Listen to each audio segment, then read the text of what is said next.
quelques heures d'un match très important face à Monaco, l'actualité olympienne est principalement rythmée par le mercato puisqu'on serait enfin arrivé à l'épilogue du dossier Quentin Merlin. Les deux clubs se seraient mis d'accord d'après les infos qui sont sorties ce vendredi matin et son arrivée est maintenant imminente. On va parler de ça avec attention dans cet épisode en attendant la présentation qui sortira en début de soirée, mais on parlera aussi d'un potentiel départ d'Ismaïla Sarr puisque les rumeurs parlent d'un intérêt très appuyé de Villarreal, et aussi un potentiel prêt pour François-Régis Muguet. On va aussi faire un point sur la conférence de presse de jeudi comme promis en revenant sur les principaux points à retenir. Pour ceux qui veulent surtout connaître les infos mercato, n'hésitez pas à avancer la vidéo puisque le point conférence sera quand même assez long. Petite question pour vous avant de commencer, d'après vous faut-il garder Ismaïla Sarr ou accepter de le vendre dès cet hiver? Si c'était le cas, est-ce que vous comprenez qu'on lui a laissé que 6 mois pour faire ses preuves ou alors considérez-vous qu'il lui faut plus de temps pour briller? J'attends vos avis en commentaire. On commence directement par un point sur la conférence de presse de jeudi. Dans un premier temps, on avait Gattuso et Bamo Meïté qui étaient devant la presse. Le défenseur central a eu l'occasion de revenir sur son temps de jeu du début de saison en expliquant qu'il s'attendait à avoir un temps de jeu plutôt réduit au départ, mais que derrière il a réussi à saisir l'opportunité pendant l'absence de Chancel Bemba, et qu'il fallait maintenant travailler pour réduire l'écart avec les titulaires et donc s'imposer. Il a aussi été questionné sur le système de jeu en précisant qu'il était aussi bien à l'aise dans un trio défensif mais aussi dans une charnière centrale même si c'est un rôle différent. Il affirme aussi que le groupe s'attendait à ce que le mois de janvier soit une période creuse mais qu'ils se sont mis en tête de donner 2 fois plus et de resserrer les liens entre eux pour être le plus solidaire possible. Par rapport au match face à Monaco, il explique que c'est un match important mais qu'il fallait l'aborder comme tous les autres avec l'ambition de gagner. Il a aussi fait un parallèle avec son premier match professionnel qui était lui aussi face à Monaco. Il a aussi expliqué pourquoi il n'a pas tiré de penalty, parce que c'était une longue séance et il savait que son tour allait arriver, mais Gigot a décidé de prendre ses responsabilités avant lui. Il a aussi eu une pensée pour Bilal Nadir en expliquant que le groupe essayait de l'entourer du mieux possible et de le pousser le plus possible pour qu'il revienne dans les meilleurs délais.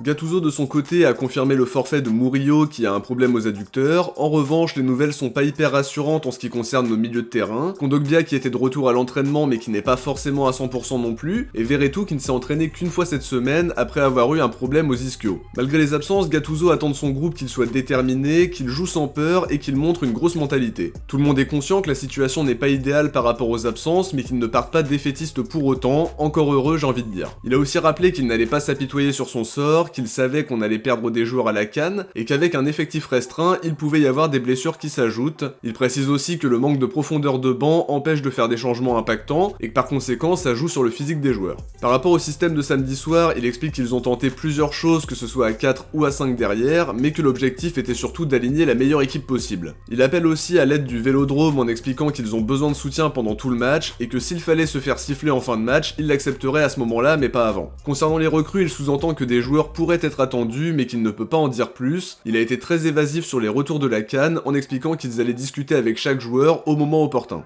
À côté de ça, on a eu les premiers mots d'Ulysse Garcia depuis qu'il a signé. Il explique avoir été très bien accueilli en précisant qu'il connaissait déjà Niakosi. Il a exprimé sa joie d'avoir signé à l'OM et a aussi parlé de ses ambitions avec la volonté de remporter des titres puisqu'il se sent dans le meilleur âge de sa carrière. Il affirme aussi être à l'aise dans des stades pleins par rapport à son expérience internationale. Il est aussi revenu sur le penalty qu'il aurait provoqué face à Rennes en précisant qu'il n'y avait jamais penalty, et on est totalement d'accord avec ça parce que la décision de l'arbitre était tout simplement scandaleuse. Sur les aspects du jeu qu'il travaille, il parle principalement des centres, même s'il reconnaît quand même devoir s'adapter à ses coéquipiers et à leurs déplacements pour mieux les trouver. Il a d'ailleurs fait un super centre sur l'action qui amène au but de Verretou et ça montre bien ses qualités dans l'exercice. Longoria a aussi eu l'occasion de faire le point sur certains sujets mercato. Il a expliqué qu'il n'avait pas de regrets par rapport à la CAN, en rappelant qu'il ne mettait pas en place un projet pour une seule saison, qu'il respectait les compétitions de chaque sélection et qu'ils avaient la volonté de profiter de l'attractivité marseillaise sur le continent africain pour faire venir des joueurs talentueux. Concernant les arrivées, il précise qu'il suivait depuis longtemps Ulysse Garcia, notamment par le biais de Marco Otero qui en a dit beaucoup de bien. L'objectif de la direction c'était de faire venir un milieu de terrain et un latéral gauche. Les deux sont arrivés rapidement, entre-temps Lodi a demandé à partir donc il fallait le remplacer. Concernant Faris Moumbagna, il explique que la volonté c'était de faire signer un joueur offensif au profil différent. À la base, l'idée c'était de le faire signer l'été prochain, mais ils ont décidé d'anticiper, probablement pour griller la concurrence. Il considère quand même qu'il y a trop de joueurs offensifs et qu'il faut se préparer à des sorties sur les derniers derniers jours. On s'attend à du mouvement et on sait que ça peut partir dans tous les sens selon les offres qui arriveront.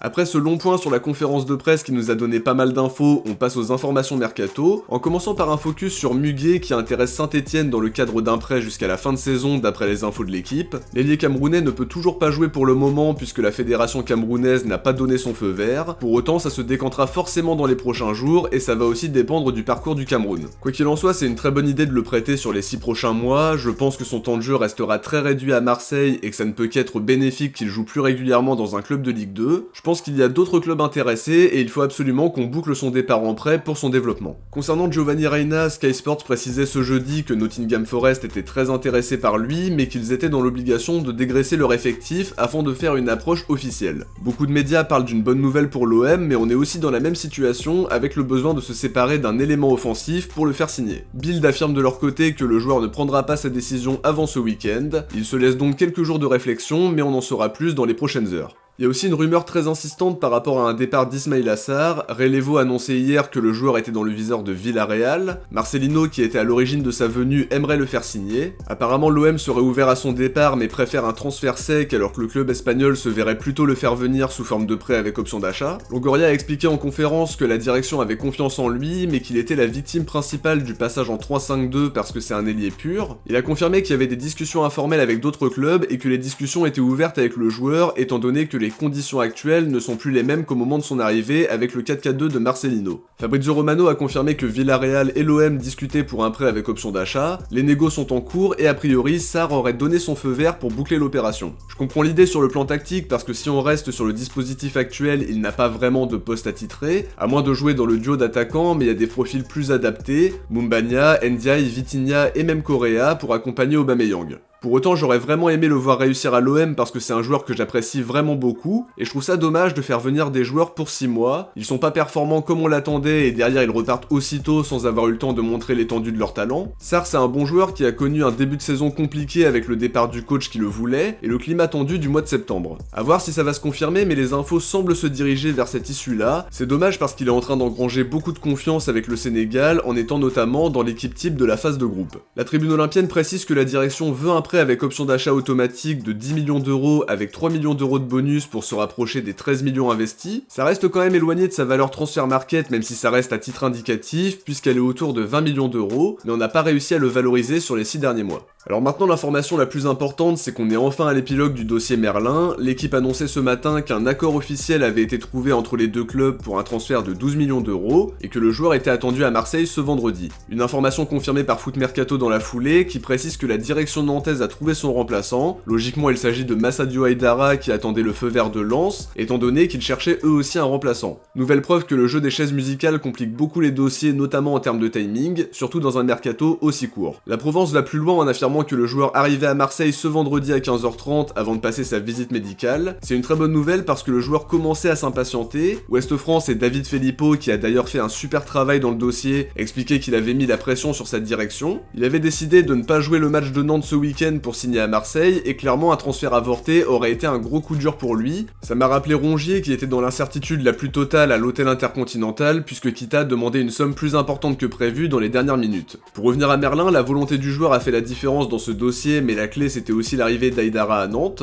Maintenant l'OM va pouvoir compter sur 2 latéraux gauche, les 2 postes de piston sont doublés et c'est une bonne chose puisque ça va permettre à Murillo de se concentrer sur le poste de piston droit en concurrence avec Klose. Je tiens aussi à dire bravo au compte Le Petit OM qui a très bien bossé dans ce dossier aussi, qui a sorti l'information en milieu de semaine en donnant les bons chiffres, c'est-à-dire 10 millions plus 2 millions de bonus. Il parlait d'un contrat de 3 ans et demi avec une année en option et ça s'est confirmé aujourd'hui. La présentation de Quentin Merlin sortira dans la soirée et comme d'habitude on reviendra sur son parcours, son style de jeu et ses qualités, avant de se demander plus généralement si l'OM frappe un grand coup sur le marché ou si à l'inverse on peut avoir des interrogations. De notre côté on arrive à la fin de cet épisode, j'espère que ça vous a plu et comme d'habitude si c'est le cas n'oubliez pas de laisser un petit like avant de partir, c'est super important pour soutenir la chaîne. Je vous invite aussi à vous abonner en activant la cloche pour ne rien louper de l'actualité chaude de l'OM. Si vous avez regardé la vidéo jusqu'au bout, écrivez recrue dans les commentaires. De mon côté je vous dis à très vite pour une prochaine vidéo, d'ici là n'hésitez pas à aller voir l'avant-match d'OM Monaco qui est sorti ce vendredi midi, et comme je vous l'ai dit juste avant, la présentation de Merlin sortira dans la soirée, alors n'hésitez pas à être au rendez-vous. Ciao, portez-vous bien et surtout allez l'OM.